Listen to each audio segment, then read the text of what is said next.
استاد جی اگر سنت والی نماز میں صرف فرض پڑھ لیے، مثلاً ظہر میں 4 فرض پڑھ لیے اور سنت چھوڑ دی کہ تھوڑی دیر میں پڑھتا ہوں اور عصر کا وقت داخل ہو گیا، تو پھر سنت نہیں پڑھ سکتے بھائی، وقت کے اندر اندر پڑھنی پڑیں گی۔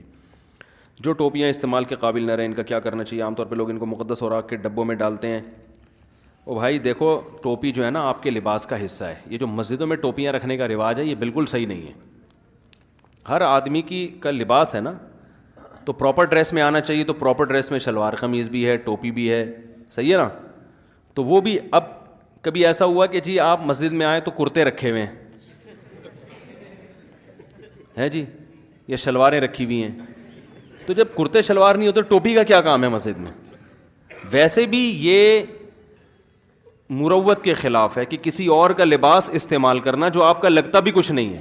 ہر آدمی کی پسینے کی الگ بدبو ہوتی ہے، ہر آدمی کے ٹرین کے نکلنے والے جراثیم الگ ٹائپ کے ہوتے ہیں، ہر آدمی کی جوئیں الگ ہوتی ہیں۔ ایک ہی ٹوپی صبح سے لے کے رات تک مختلف قسم کی کھوپڑیوں سے گھوم گھوم کے آپ کی کھوپڑی میں آئے تو یہ ویسے بھی صفائی کے، ایسی صورت میں تو میں تو ننگے سر پڑھ لیتا ہوں، مسجد کی ٹوپی استعمال نہیں کرتا۔ ٹوپی اپنے پاس رکھو بھائی، ویسے 24 گھنٹے سر ڈھاکو، نہیں تو کم از کم نماز کے وقت جیب میں رکھو اپنی، نہیں ہے تو ایسے ہی پڑھ لو، وہ زیادہ بہتر ہے کسی اور کی ٹوپی پہننے سے۔ یہ جیسے ایک تولیہ 20 آدمی استعمال کر رہے ہوں تو غلط ہے نا، اس کے پسینہ الگ ٹائپ کا ہے، اس کا پسینہ الگ ٹائپ کا ہے، وہ پتہ نہیں کس قسم کا پسینہ نکال رہا ہے، وہ سارے پسینے آپ اپنے منہ پہ لا کے مل رہے ہیں، کتنی غلط بات ہے۔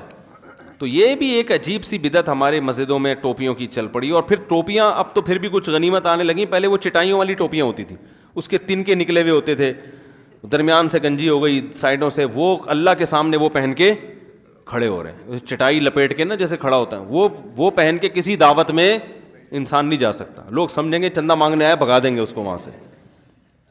تو اللہ کے سامنے بھی پراپر ڈریس میں انسان کو ہونا چاہیے، سمجھ رہے ہیں؟